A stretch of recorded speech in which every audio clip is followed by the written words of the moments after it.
creating something, they are, okay, continue. There are also experiential values, that is what we experience, or when we live some relationship or encounter someone, and attitudinal values, that is choosing one's attitude towards situation that cannot be changed. And finding meaning consists in the perception of the order of the whole, and that certain situations have the nature of challenge. Frankl says, in finding meaning, one finds a possibility that exists on the background of reality. It's the possibility to change that reality.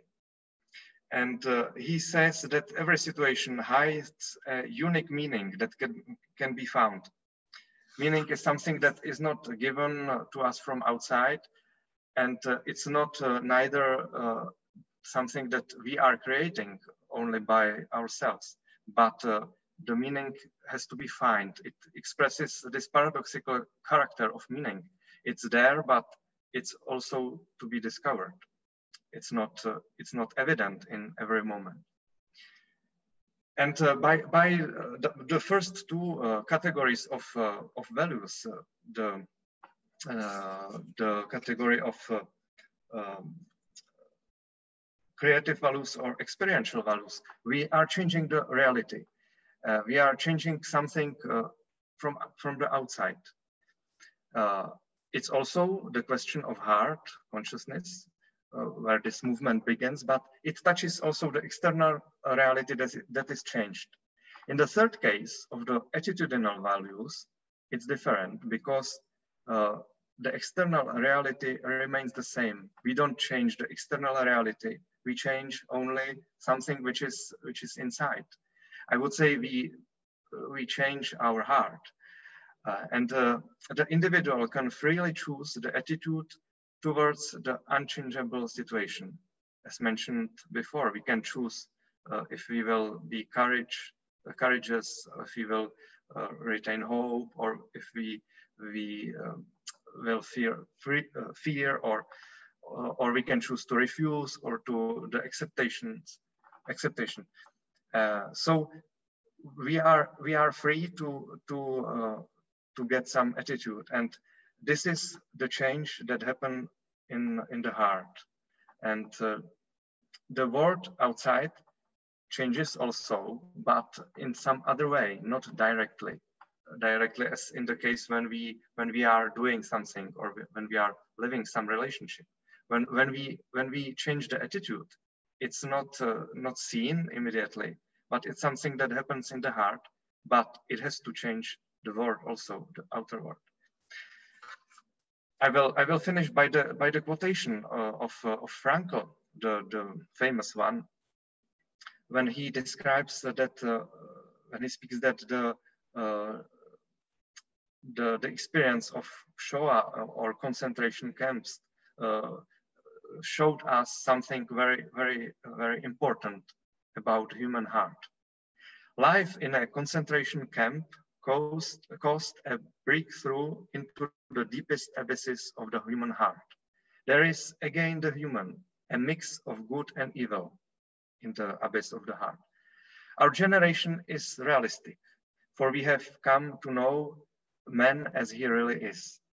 After all, man is that being who invented the gas chambers of Auschwitz. However, he is also that being who entered those gas chambers upright, with the Lord's Prayer or the Shema Israel on his lips. So it was Frankl and his freedom and the meaning which happens or which we found in the abyss of our heart. And now I would like to pass to Steinhardt, who lived also the experience of concentration camp, the communist gulag in Romania. He was baptized there, and then at the end of his life he became an Orthodox monk. They lived with Steinhardt, with Frankl, quite in the same period, quite the whole 20th century. The big topic of Steinhardt's autobiography, where he describes or he tries to understand his experience of Gulag, his transformation. He was baptized there, but it's not only this step what he requires positive contribution of his stay in prison. He speaks about radical, deep transformation in its deep dimension. He says, Steinhardt says, if you come out of the prison and as a result of suffering you have received, long for revenge and feel anger, imprisonment and suffering have been useless for you. But on the contrary, the result is peace, understanding and resistance to all violence and menace. Then suffering and imprisonment have been useful to you and have been part of the mysterious path that the Lord loves to walk. In this way, he resonates with Frankl's attitude, values, and search for meaning in the meaningless situation. To find the meaning and take a good attitude in the bad situation would be the Steinhardt's process of transformation. What Frankl calls to find the meaning or the attitude, values, Steinhardt would call the transformation. But we can ask how this transformation happens. Not every suffering is useful for the person. Some can remain without any response and also become useless, as the suffering of the thief crucified to the Jesus left. Steinhardt reminds, this suffering wasn't smaller than of the thief crucified on the right, but they were led to different attitudes. Or it can even be harmful for the person if it leads to self-pity, selfishness, the cult of one's own suffering. It was interpretation of Steinhardt's. So the question is how to grasp it in a good way. It is a question of what happens in the heart. The difference is what happens in the heart, not outside the outer suffering, but what happens in our heart. For Steinhardt, the decisive topic is that of God absence and how to interpret it. This is his big struggle in the prison, but in the whole life, but also in the whole life. If he would interpret it as a lack of interest, contempt, malice from the side of God, it would provoke rejection, a sense of injustice and unfairness, and all the consequences of this choice. But Steinhardt tries to fight against these tendencies. He tries to interpret God's absence, which is, by the way, the biggest cause of his suffering, in a positive way. And he is successful. And it was the fight that he did in his heart. He says, above all, I understand that in this world we are completely forsaken by God, as Simone Weil says. And this abandonment is also the greatest sign of existence and the love of God. She says that God withdraws, he quotes he quotes Simone Weil. She says that God withdraws in an absolute way to allow us to exist.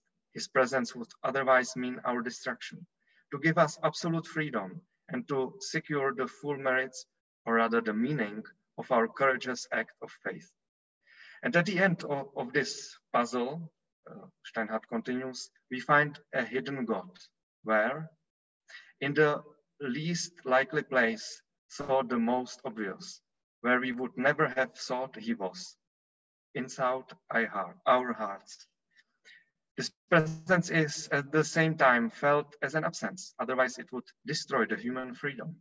But at the same time, is real and could be found as a source of this deep transformation towards the courage and trust. I finished.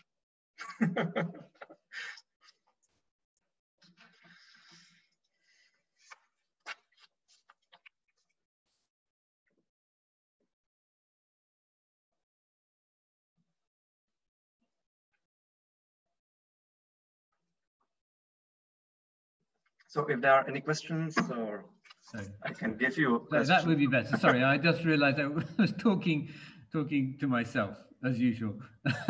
So thank you very much, Pavel. I just unmuted myself. Yeah, thank you. Yeah, just about to say, is there any questions or comments, or if not, I have some questions, but well, I'll start. I mean, thank you. It's really interesting, and this isn't really about. It's more about Frankl, I think, and possibly Steinhardt as well. And it kind of ties in with some of the other stuff we were talking about this morning, I think. So what do you do with people? You know, he says, so people are free to do, are free to, everyone can decide. And if everyone can decide, the people who decide, or who don't decide, you know, so the people in the concentration camps who don't kind of, who do hate or do kind of give up. And what do we say about them? I mean, are they just weak or what? I mean, or are these people who don't transform?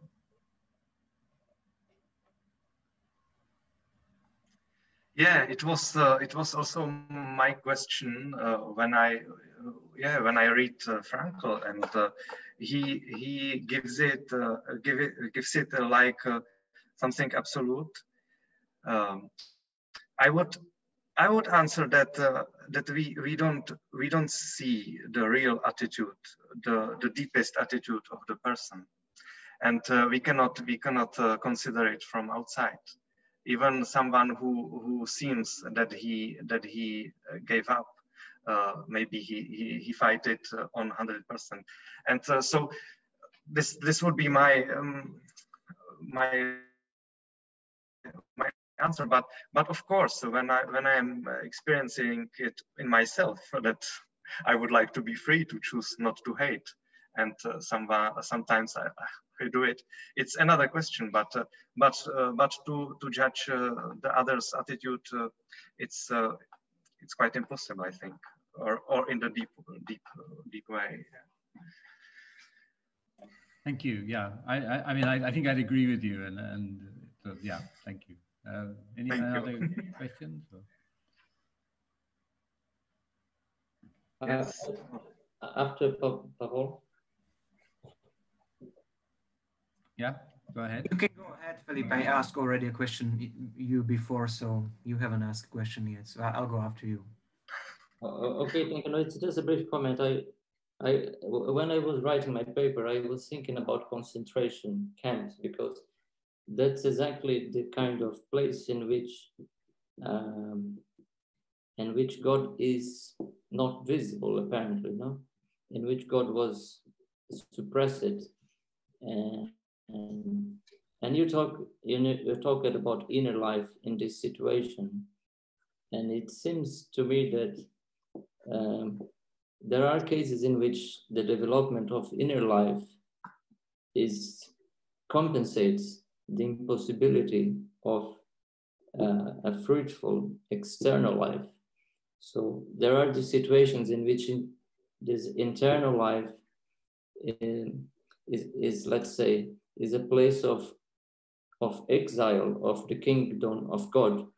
The kingdom of God is preserved in the inner life of people when the external conditions are totally inadequate for the development of the kingdom of God, where perhaps it should more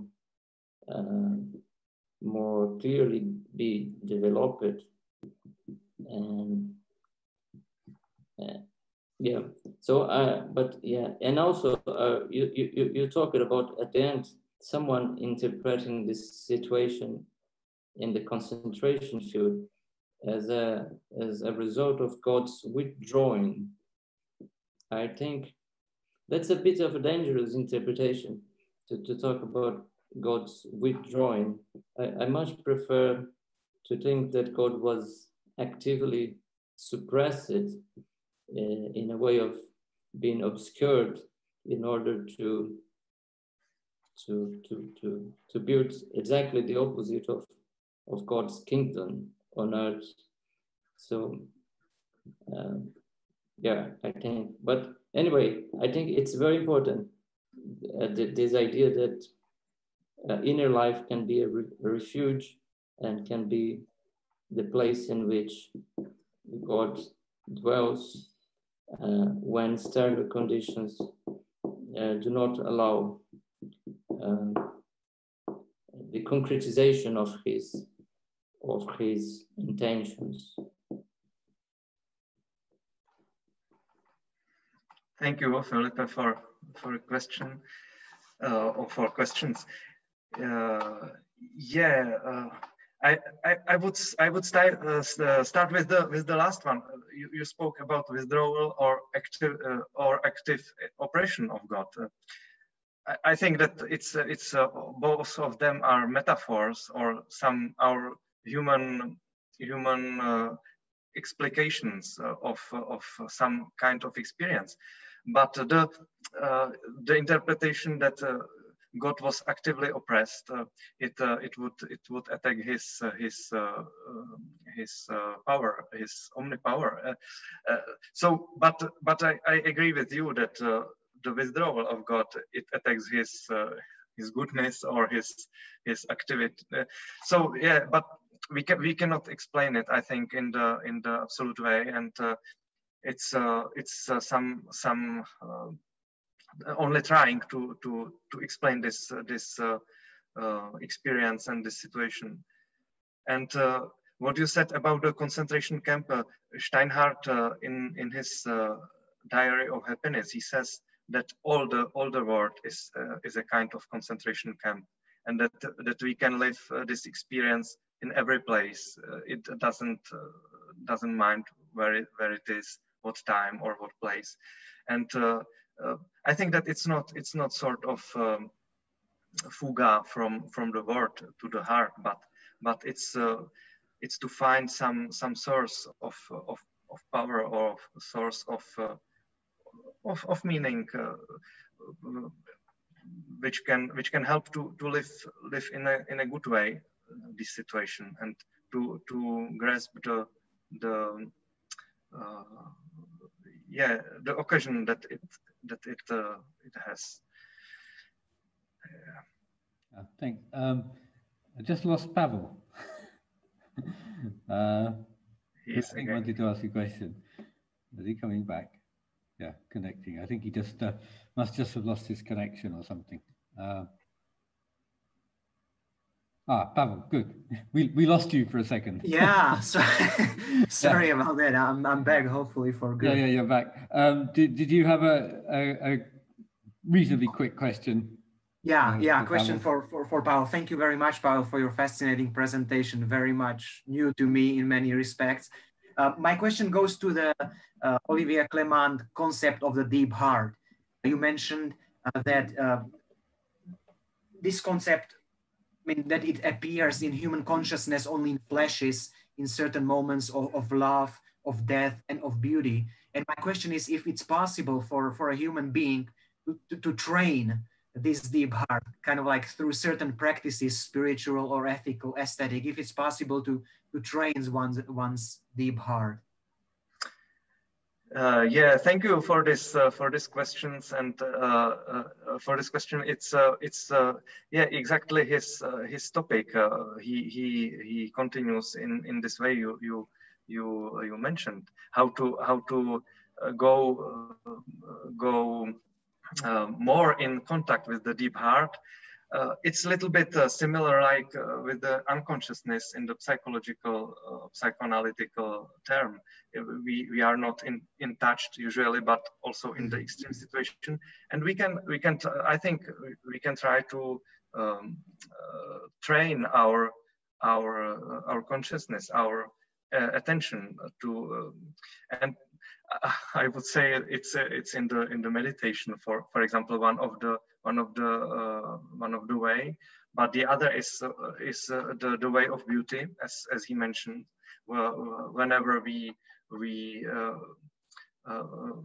train us in the art of beauty, and we are searching for beauty, and also not to refuse this experience of death, of suffering, not to refuse it, but try to use it as much as possible. And I think these are ways to go in touch with our deep heart, with our own mystery. It's an abyss to be examined, I think, also for ourselves also. So I think, but there may be many other ways, and for maybe also the occasions that comes from outside. Sometimes they inspire us and they open us. So, but thank you for it was a very important question. Yeah. Thank you. Thank you very much indeed, Pavel, for excellent presentation and your excellent responses too. By the way, I'm sorry about the recording. I should have warned you. I was meant to start it at the beginning. It was okay, absolutely. And then suddenly halfway through, so all the rest of your words of wisdom will have been lost. But anyway, half of your words of wisdom will be gained for posterity. So yeah, sorry, I tried to sort out. I had to move to this new computer, and it was all very odd. So good. So now we'll move on to Pavel Bargár, who's a researcher at the Protestant faculty and part of our UNCE team. Pavel's going to move to the city and talk about Shalom, pursuing Shalom in a city. So pursue away, Pavel. Thank you very much, Tim. Thank you, dear friends, for being here, and it's great being with you. I would try to share my screen with you. Oh, now you, Tim, it says you disabled me. Do that. I cannot share my screen for the PowerPoint.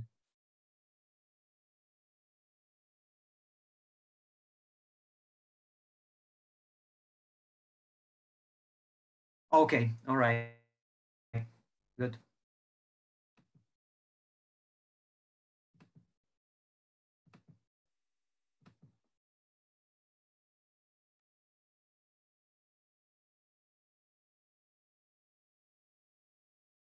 So, can you see my PowerPoint presentation? Yes, yeah, we can see it, yeah. Oh, okay, good. I'll try to put it in that mode for the full screen. I don't know if it's going to work like that, though. I had problems. It should do. It worked yesterday when Stanko did it. So because I used it before on Zoom and it didn't work. I had to simply click through slides, which might not be a problem because everybody got your screen in front of you. Yeah. Okay, good. Anyway, so we'll just go. It's okay. It's okay like that. We'll just go like this. So you see the title of my presentation on the first slide. Pursuing Shalom in the City, a theological reflection on the beautiful and the good in urban settings. One of the themes this conference seeks to explore is theological reflections on the beautiful and the good in the city. The city has been of much interest to Christian theologians throughout the ages. One of the essential images represents the Johannine vision of the New Jerusalem. So here it is. It was not only written as a piercing anti-Babylonian, that is, anti-imperial polemic, but perhaps even more importantly, provided a robust case for the unity of economic, social, and ecological justice. Subsequently, Augustine, with his The City of God, directed the course for Christian thinking about the city for centuries to come. Furthermore, later theologians, such as Thomas Aquinas, mentioned already by Felipe, considered from a Christian perspective such subtle issues as city planning.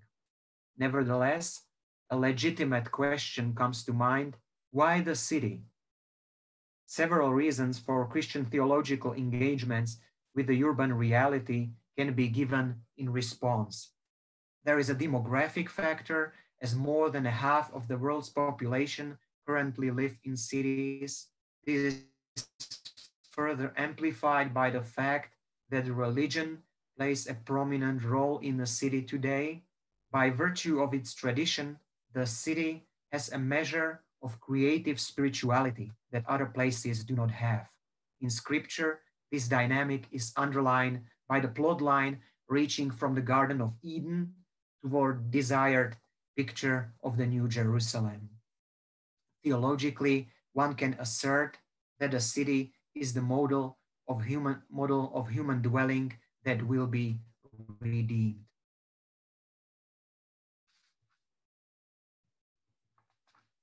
So now I'm coming to a critique of the city, kind of in line what Felipe also already mentioned.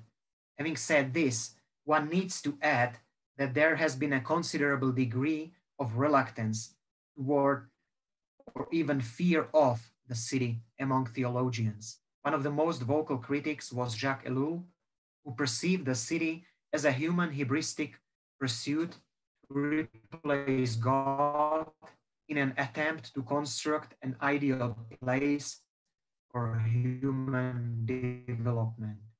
Other authors point out that the contemporary city is unduly focused on profit and has become a glorified den of robbery. They speak of lost ownership and fractured communities, characterizing the present urban reality in terms of a shift from oikos to necropolis.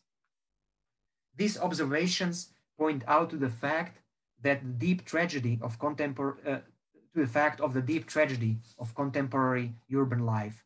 This tragedy is aptly identified by Nicholas Wolderstorff as follows, and I quote, "The tragedy of modern urban life is not only that so many in our cities are oppressed and powerless, but also that so many have nothing surrounding them in which any human being could possibly take sensory delight.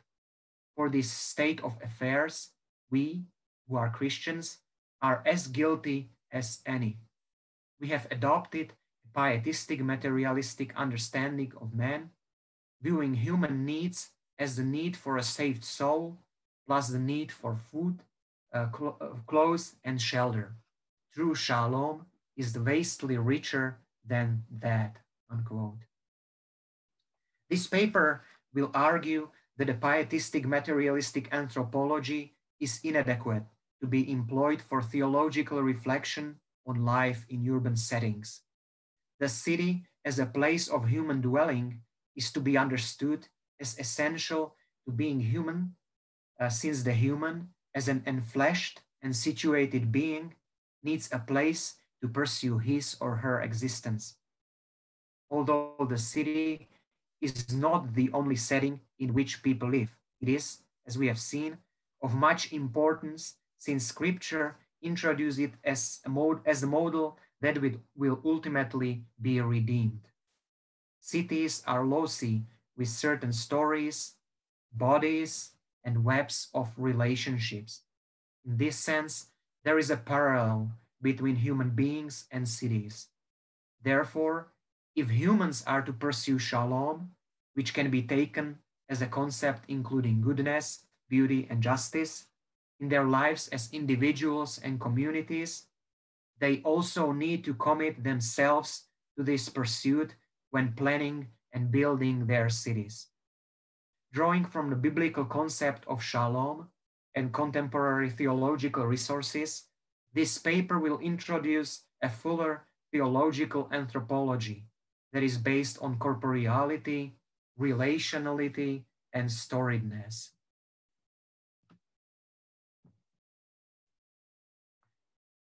The Hebrew term Shalom refers not only to the absence of war, but also, even more importantly, to a process of living in wholesome relationship with others, characterized by mutual trust, integrity in action, and the common good sought by all interested parties.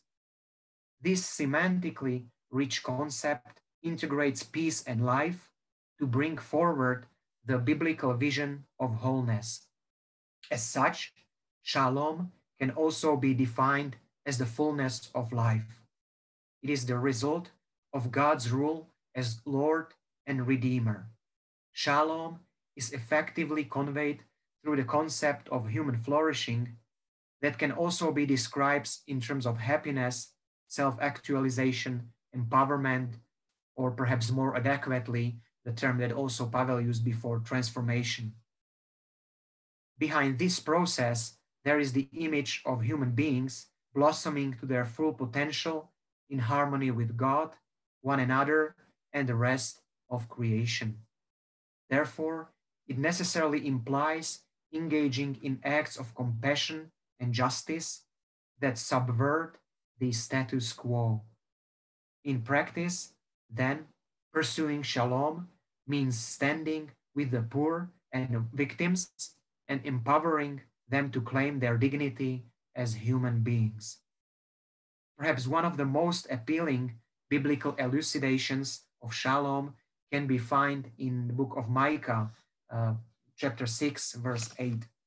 The prophet perceives the human task as the pursuit of justice, of kindness or mercy, and of presence of and partnership with God. That is, that walking humbly with God. Indeed, Shalom conveys the intrinsic relationship between peace, compassion, and justice.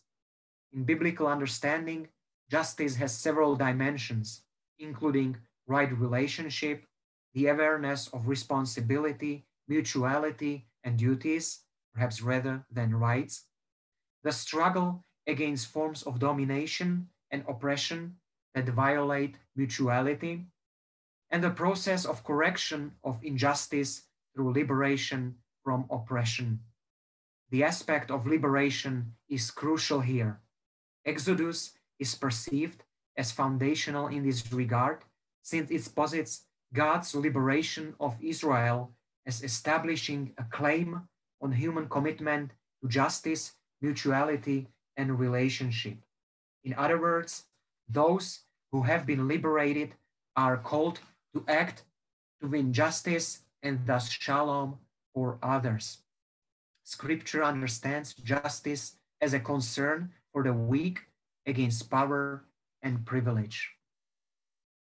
And this is when the concept of beauty comes into the picture.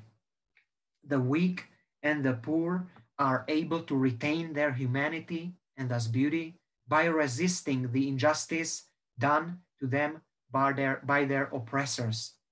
James Nikolov shows this study of Gutierrez and Giuseppe Verdi when he argues for the inseparability of the ethical and the aesthetic. In the history of Christianity, there are numerous examples of artists devoted to social justice and activists devoted to arts. Nikolov mentions Dorothy Day and Bishop Ambrose of Milan. It was the latter, Ambrose, who maintained that justice, beauty, and reason must form a single plate for followers of Christ.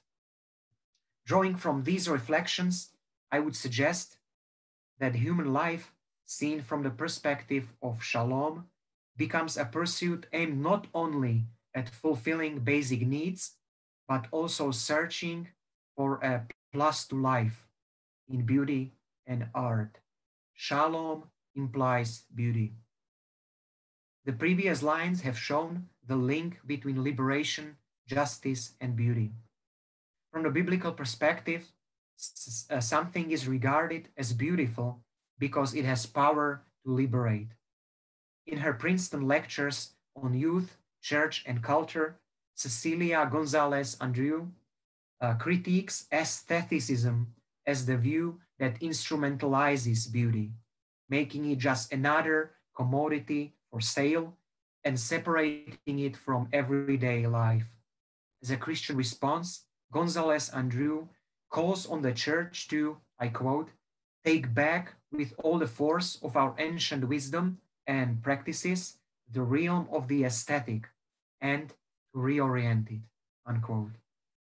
Drawing upon Jesus' understanding of the role of senses and beauty, Gonzalez Andreu proposes that we, like the disciples, are to believe what we see and experience, to relate our experience with communal wisdom and tradition, and to take seriously the belief that Jesus restores senses and the whole reality. She then concludes that the realm of the beautiful is one of the most personal, intimate, and unique expressions of our beings, as it touches upon the profound mystery of God being active in our embodiment and our history. When we consider the pursuit of Shalom as a project to which Christians are called, the dynamic of turning the ugly or the unjust into the beautiful, just and good, is of crucial significance.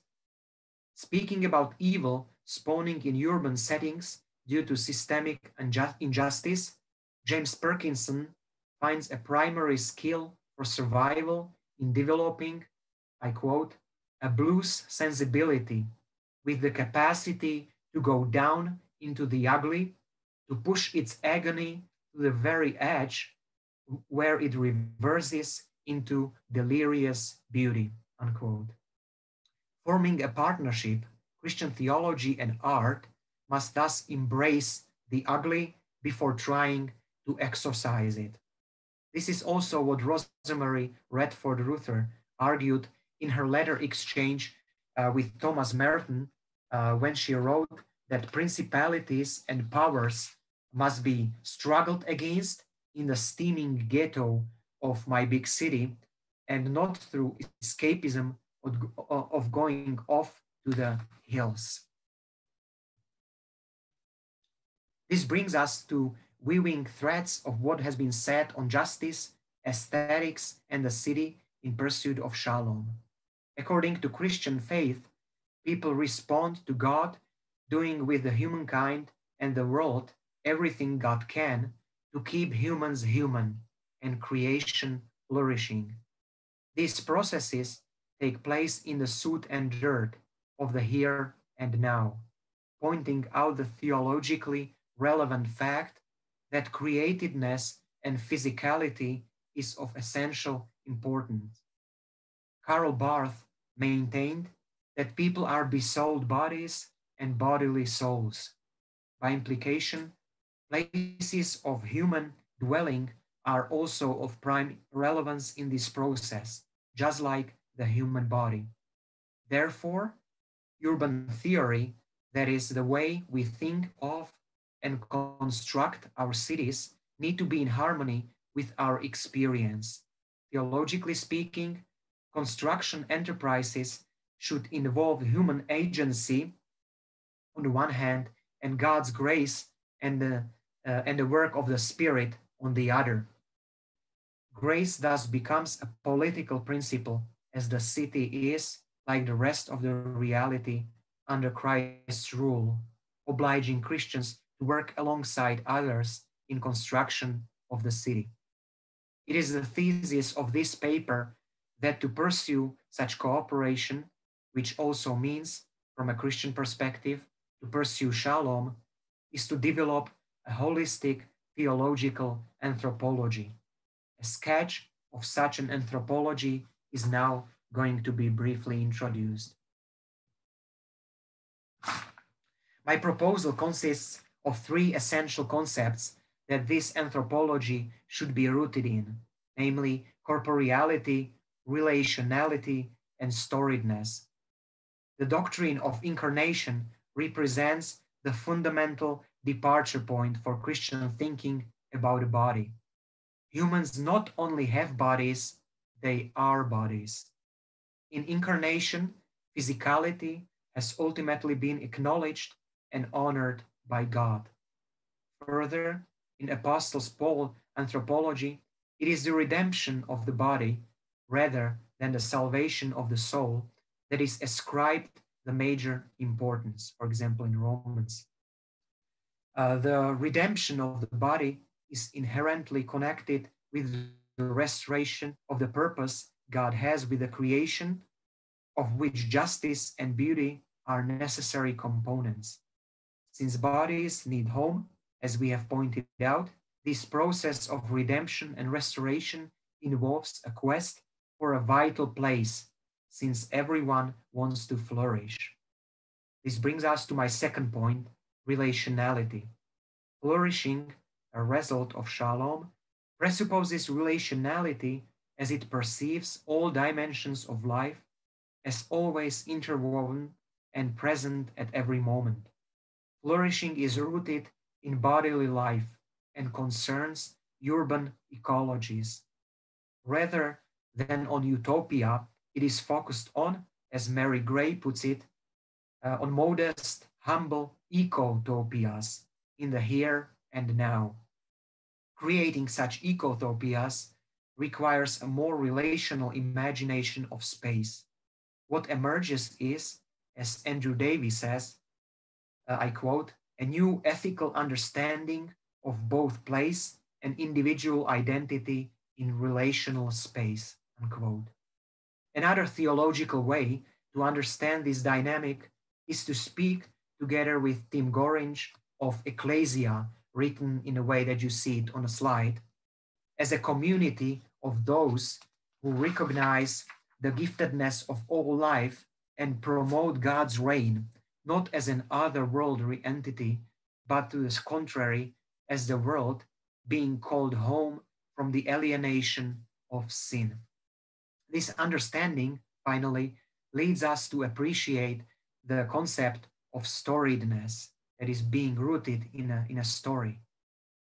From a narrative perspective, to promote God's reign and thence to pursue Shalom is to let one's own story become part of the broader story of God's ongoing engagement with creation. The storiedness of Christian existence reflects the radical storiedness of human existence as such. We are all rooted in some wider stories that transcend our life as an individual. Nevertheless, for Christians, this insight has a very particular focus and indeed the source in the story of Jesus of Nazareth. In Jesus' story, divine infinity has become the source for human participation in the transformation of creation. With regard to the theme of this paper, it is essential to underscore that this participation is a correlate of beauty, goodness, and truth. On their journey, my final slide, so to conclude, on their journey towards the New Jerusalem, Christians are called to pursue Shalom as the fullness of life for all, characterized by peace, justice, and beauty. This task archetypically applies to the city as the model of human dwelling that will ultimately be redeemed.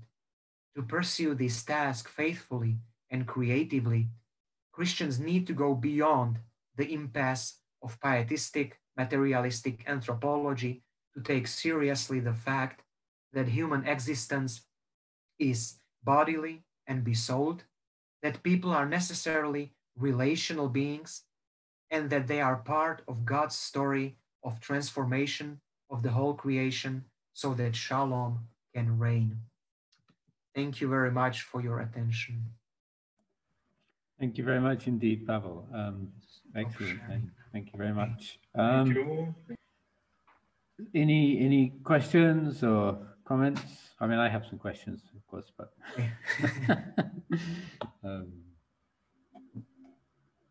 okay, I'll maybe start. I mean, basically, I agree with everything you said, but that would be boring. So, thank you. Or at least let's put it this way: with the city.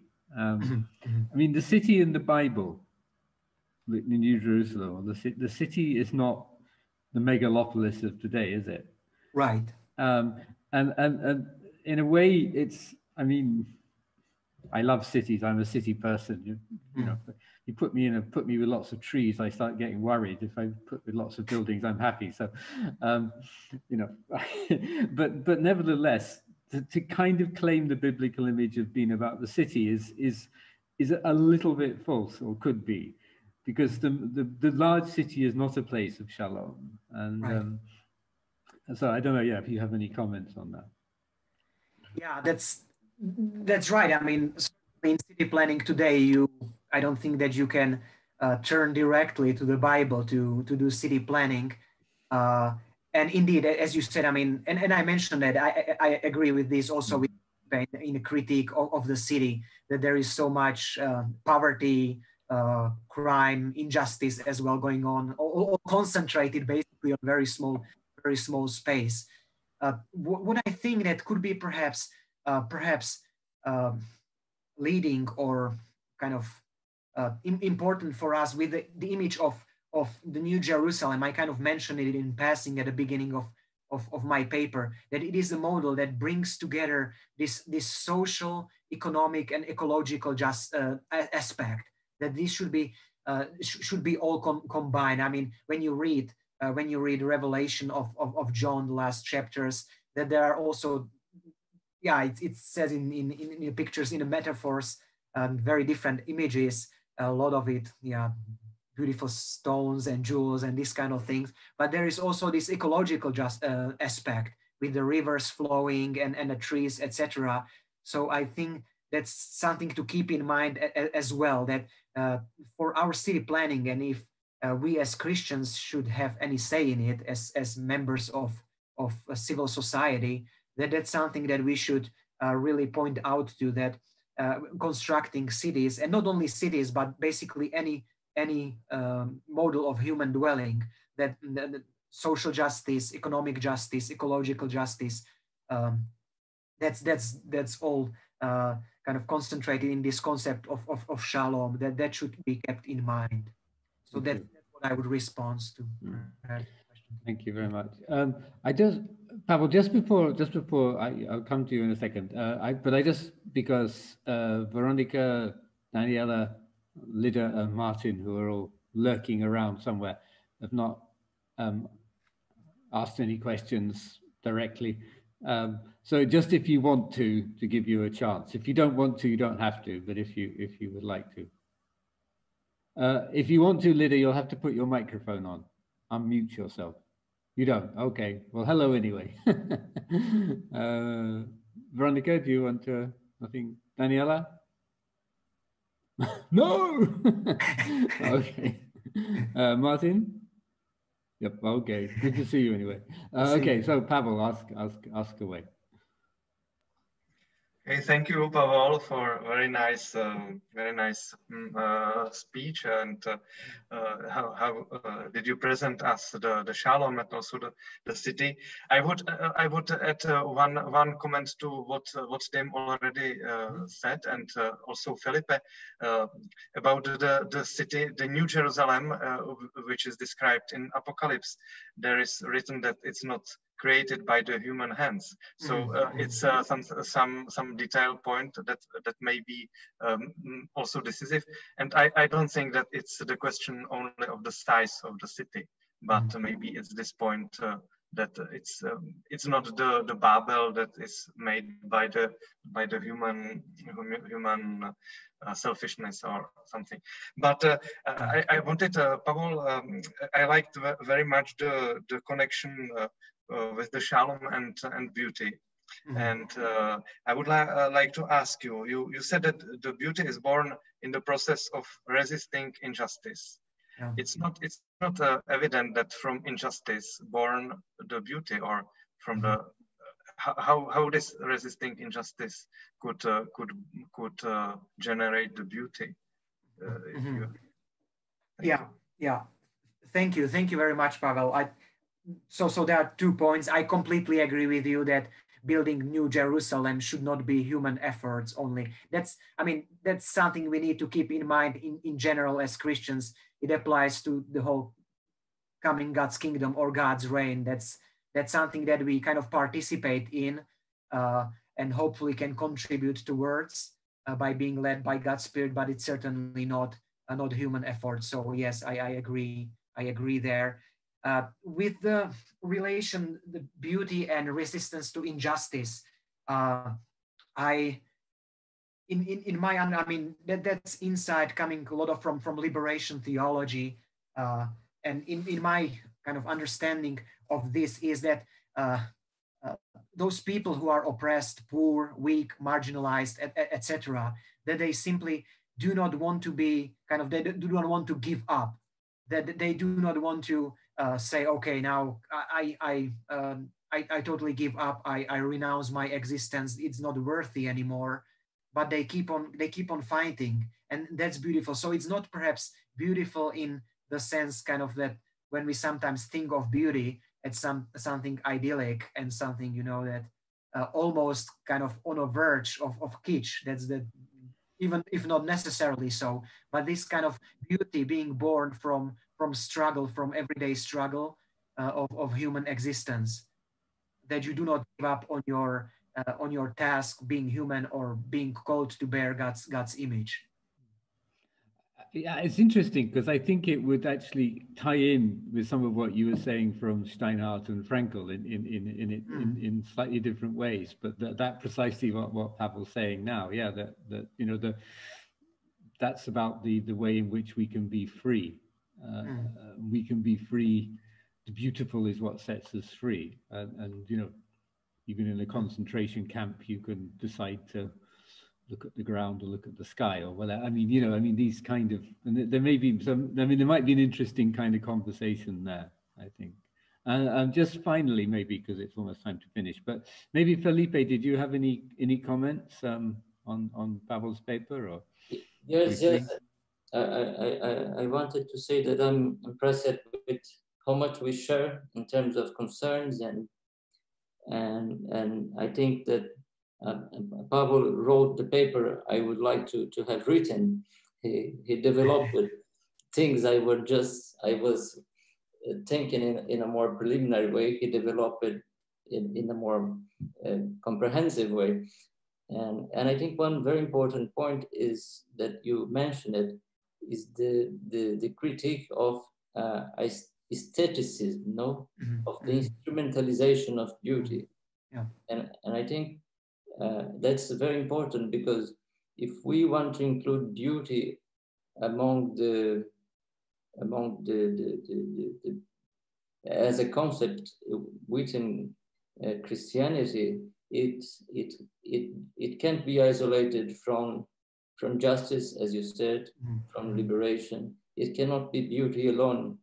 That could be an aristocratic concept of beauty. That could be a capitalistic concept of beauty, and would be no solution for, and would be no way towards the New Jerusalem. It would be a way towards idolatry, possibly, no? But well, I just want to say I really appreciated your presentation, and for me it's very, very helpful to take my research forward. Thank you, and thank you for your insight. I mean, that's right. You're developing the idea on the critique of aestheticism in a very correct way that I could totally agree with. Yeah. Okay, thank you very much indeed to Felipe, to Pavel, and to Pavol for your contributions. It's been really interesting. I've enjoyed it very much. So now you can go off and have some lunch or something, or whatever you want to do, sleep or whatever, do something. And we come back to the main link, so the one you were using for this morning for 14:30, and we'll see each other again then. So thanks very much to everybody, and dobro hut, and enjoy your lunch. Thank you. Bye Thank you. bye. Bye bye. Bye. Bye. Bye. Bye. Bye. Bye.